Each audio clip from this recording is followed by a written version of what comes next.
Let me tell you about the day the galaxy learned not to mess with humans. It all started with the Galactic Combat League, which sounds way more impressive than it actually was. Picture the Olympics, but instead of running around in circles, every species in the galaxy sends their absolute best warrior to beat the living daylights out of everyone else's best warrior. You know, for diplomacy. The whole thing was run by the Galactic Council, a bunch of bureaucrats who had apparently watched too many gladiator movies and thought, hey, let's do that, but with more tentacles and laser beams. Every year, representatives from across the known universe would gather to watch their champions duke it out in what was essentially the galaxy's most expensive bar fight. Now, here's where things get interesting. Ambassador Creeks Tell, a nervous little four-armed creature who looked like someone had crossed a praying mantis with a filing cabinet, was supposed to send invitations to all the civilized species. Notice the quotes there. Creeks Tell had this nasty habit of overthinking everything, which is probably why he had 4 arms in the first place, more limbs to fidget with when he was stressed. So there he was, going down his list of advanced civilizations, checking off the usual suspects. The Vorthak hegemony, check. The Nexus Collective, check. The Hive Mind Federation, check. And then, because the universe has a sense of humor, he accidentally clicked on a little blue planet called Earth. Not because humans were particularly advanced, mind you, but because his third arm had a muscle spasm and hit the wrong button. By the time he realized his mistake, the invitation was already sent, and galactic bureaucracy being what it is, there was no taking it back. The paperwork alone would have taken 3 centuries. So Creeks Tell did what any reasonable alien bureaucrat would do. He panicked quietly and hoped nobody would notice. Enter Jake Morrison, better known in certain circles as the Sledgehammer. Now, Jake wasn't exactly what you'd call a success story. He was a washed-up heavyweight boxer from Detroit who had seen better days, and those better days were about 15 years and 40 pounds ago. His last fight had been against a guy named Tommy the Tank Sullivan, and Jake had lost when he got distracted by a hot dog vendor in the 3rd round. But here's the thing about Jake, he was the kind of guy who would show up to a gunfight with his bare hands, not because he was brave, but because he genuinely didn't see what the big deal was. When the invitation arrived, delivered by a very confused alien postal worker who kept asking if Earth had any psychic warriors or dimensional combat specialists, Jake just shrugged and said, yeah, sure, I can punch things. The aliens naturally assumed they were getting some kind of technological marvel. Maybe a cyborg warrior with plasma cannons for arms, or a psychic master who could bend reality with his mind. What they got was a guy in boxing shorts who asked if there was a vending machine nearby and whether they had any good pizza joints on whatever planet they were going to. Ambassador Creeks Tell, watching the human delegation arrive, felt all 4 of his stomachs drop simultaneously. This was going to be a very long tournament. The other champions were exactly what you'd expect from a galaxy full of overachieving species with too much time on their hands and an unhealthy obsession with combat technology.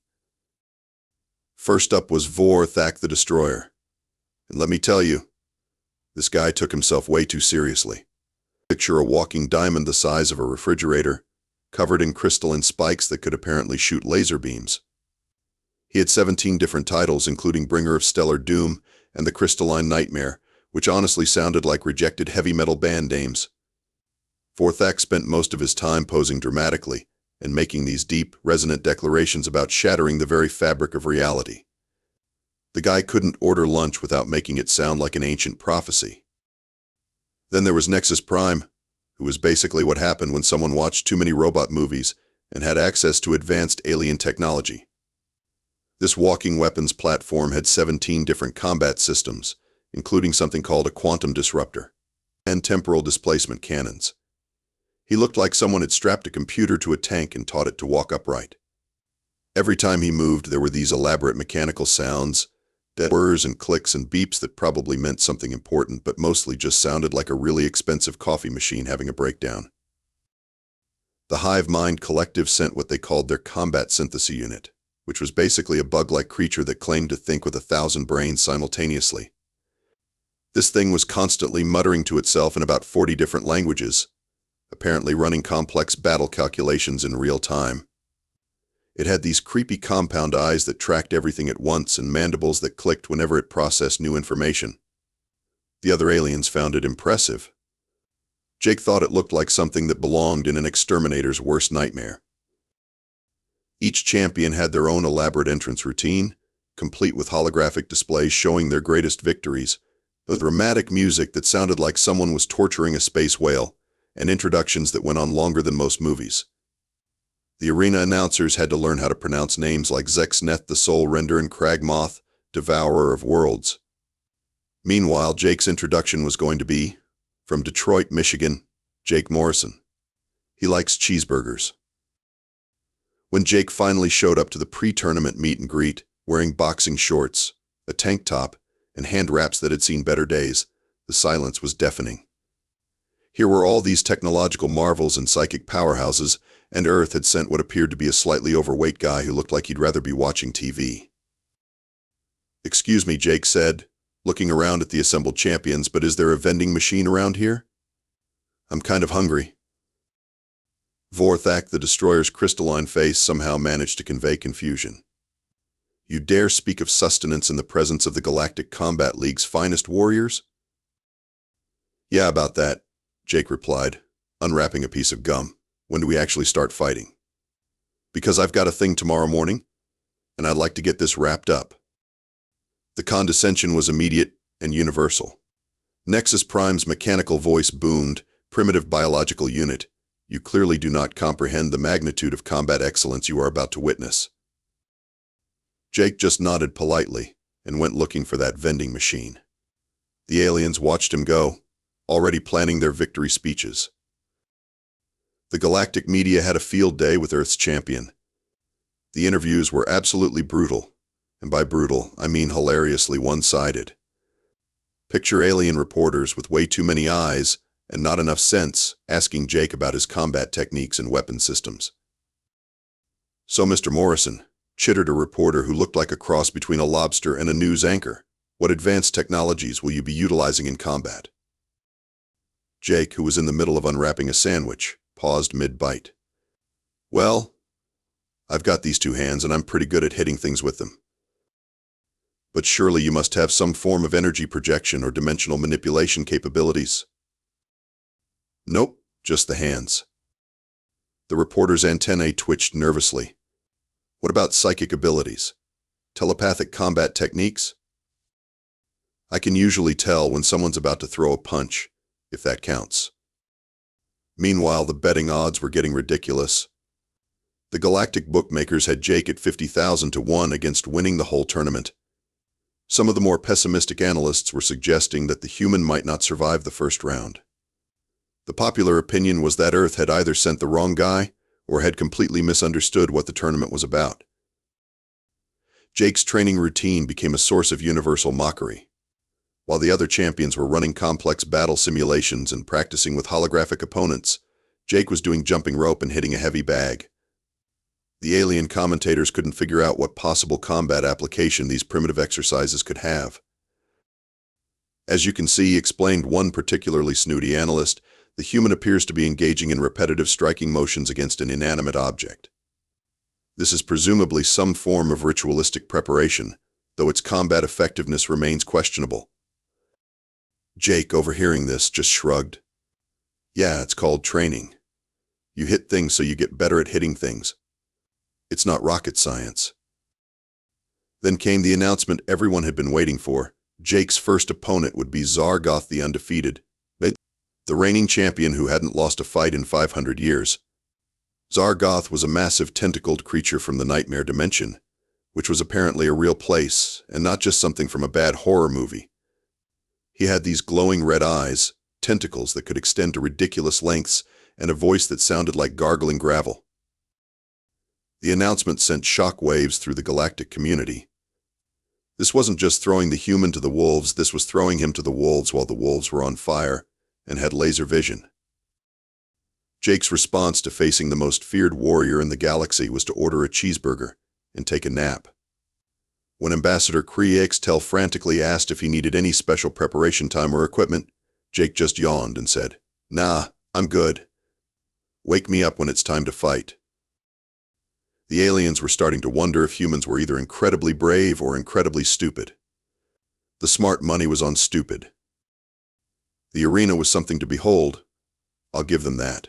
Picture the Roman Colosseum, but designed by aliens who clearly had too much time and too many tentacles. The place could hold about 500,000 spectators, and every seat was filled with representatives from across the galaxy, all eager to watch the human get obliterated in what they assumed would be record time. The atmosphere was electric, literally in some cases, since several species communicated through controlled electrical discharges. The air shimmered with force fields, holographic displays showed real-time betting odds, and somewhere in the distance, a band was playing what passed for the galactic anthem, though it sounded more like someone was strangling a synthesizer. Zargoth's entrance was everything you'd expect from a 500-year undefeated champion. The lights dimmed, dramatic music that sounded like the universe was ending began to play, and holographic displays showed his greatest victories in slow-motion detail. There was a 15-minute speech about his conquests, delivered in a voice that made earthquakes sound like whispers. Tentacles writhed menacingly, his eyes glowed with otherworldly power, and the crowd went absolutely wild. Behold! Zargoth boomed, his voice echoing through the arena. I am Zargoth, the undefeated, terror of the nightmare dimension, crusher of worlds, destroyer of dreams. The crowd loved it. Cheers, tentacle waving, and what passed for applause among species with varying numbers of appendages filled the air. This was what they had come to see, a champion who understood the theater of combat. Then Jake walked out, and the contrast was jarring. No dramatic music, no holographic displays, no 15-minute speech. He just walked out of the tunnel, took one last bite of his cheeseburger, wiped his hands on a towel, and casually spit his gum into the nearest trash receptacle. All right, he said, loud enough for the nearby microphones to pick up, let's get this over with. The crowd wasn't sure how to react. This was supposed to be a legendary battle between cosmic forces, not a guy who looked like he was about to fix someone's plumbing.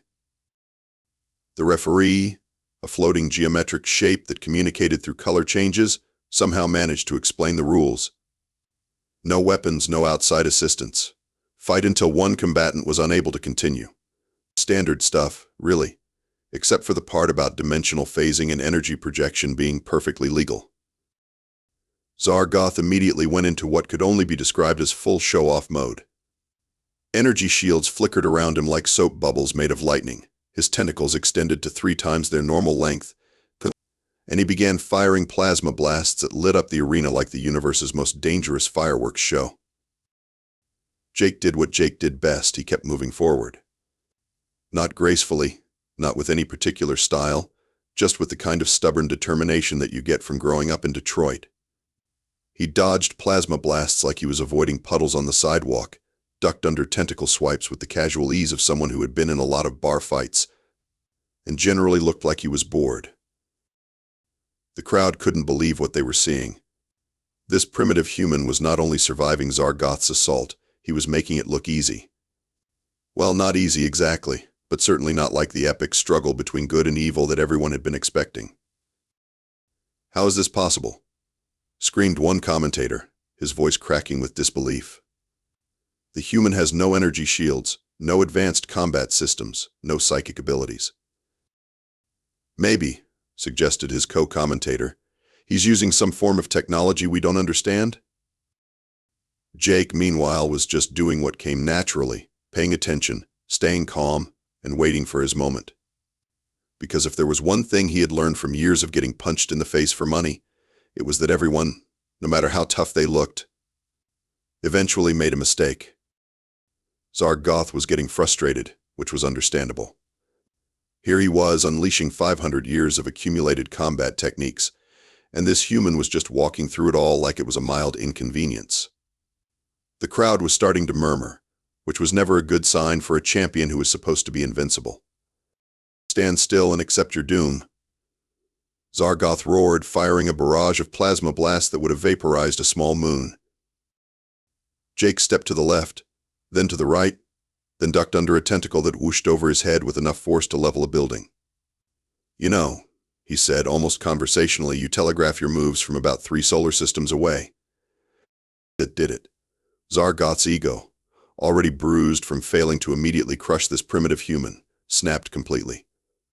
He reared back, gathering energy for what was clearly going to be his ultimate attack, the kind of devastating assault that had made him a legend across the galaxy.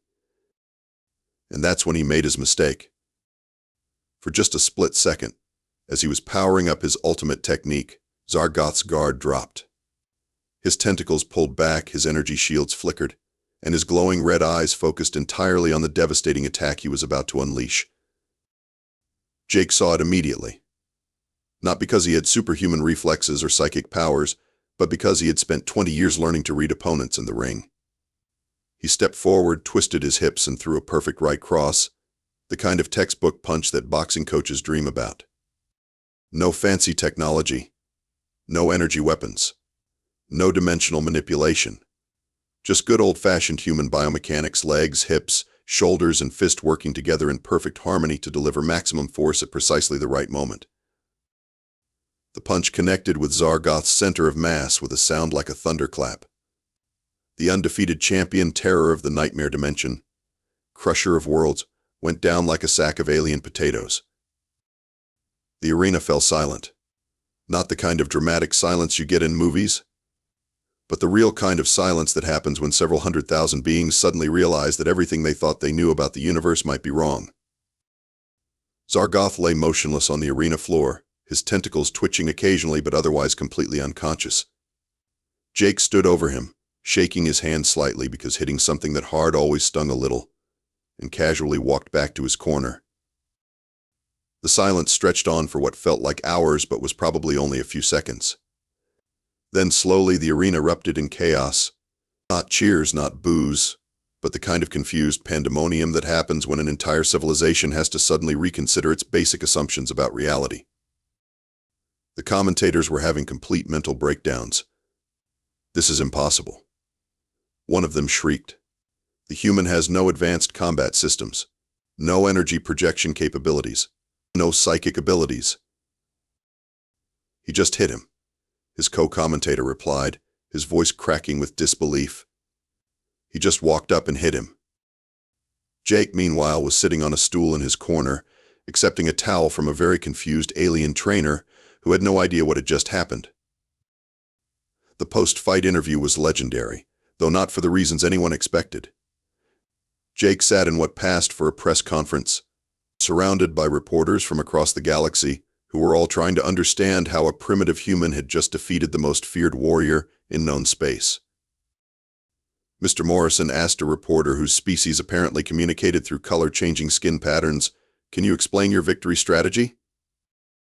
Jake, who was in the middle of eating another cheeseburger, paused to consider the question.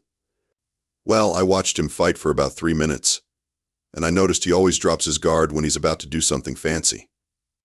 So I waited for him to do something fancy, and then I hit him while his guard was down." "But surely there must be some advanced technique involved?" "Nope, just basic boxing. Keep your guard up, watch your opponent, and hit him when he's not ready for it." The reporters looked at each other with expressions that probably meant confusion in their respective species. This was not the kind of mystical combat wisdom they had been expecting. Ambassador Creek's Tell, meanwhile, was having what could only be described as a complete nervous breakdown. His forearms were flailing wildly as he tried to process the stream of communication requests flooding in from across the galaxy. Every major species wanted to know more about human combat techniques. Some were offering to buy training manuals. Others were requesting formal diplomatic meetings to discuss humanity's warrior culture. "They want to know about our martial arts traditions," Creek's Tell babbled, his voice cracking with stress. "They want to study our combat philosophy. They're asking about our warrior priests and battle meditations." Jake looked genuinely confused. "We just hit each other until someone falls down. It's not complicated." But the galaxy was already beyond rational thought. The betting systems had crashed when the 50,000 to 1 long shot had actually won. Several major civilizations were reconsidering their entire approach to combat. The Vorthak hegemony was reportedly studying something called primitive striking techniques, while the Nexus Collective was trying to figure out how to program instinctive combat responses into their mechanical warriors. The most interesting development came from the Hive Mind Federation, whose thousand-brain collective had apparently spent the last 3 hours analyzing the fight and reached a startling conclusion. Humans had been fighting each other for thousands of years, not with energy weapons or psychic powers, but with their bare hands. They had literally evolved to be good at hitting things. It explains so much, muttered the combat synthesis unit, its compound eyes reflecting what might have been newfound respect. Their reaction times, their spatial awareness, their ability to read opponents. They have been engaging in combat as a recreational activity. Jake just shrugged. Yeah, we call it boxing. It's fun. The revelation that humans considered combat fun sent another shockwave through the galactic community. These weren't warriors driven by duty or honor or conquest. They were a species that had turned fighting into entertainment, refined it into an art form, and then practiced it for thousands of years just because they enjoyed it. The tournament organizers, recognizing that they had stumbled onto something unprecedented, immediately offered Jake a contract to return next year. They also offered him endorsement deals, movie rights, and something called a Galactic Combat teaching position that apparently came with its own planet. Jake's response was characteristically straightforward. I appreciate the offer, but I think I'm going to retire. This whole thing was fun, but I've got a business opportunity back home. That business opportunity turned out to be a gym. Not a high-tech training facility or a mystical combat academy, but a regular old boxing gym in Detroit where Jake taught basic punching techniques to anyone who wanted to learn. The fact that those techniques had just conquered the galaxy was, in Jake's opinion, beside the point. Within a year, every major species in the galaxy had sent ambassadors to Earth to study human combat methodology. They found a planet full of people who had been casually practicing the deadliest martial art in the galaxy for thousands of years, mostly because they thought it was entertaining. The galactic perspective on humans changed overnight. They weren't primitive. They weren't technologically inferior. They were a species that had spent millennia turning warfare into a recreational activity and had gotten really, really good at it. And Jake Morrison, the washed-up heavyweight from Detroit who had accidentally conquered the galaxy with a single punch, got his cheeseburger sponsorship deal and never had to worry about rent again. Sometimes the universe has a sense of humor after all.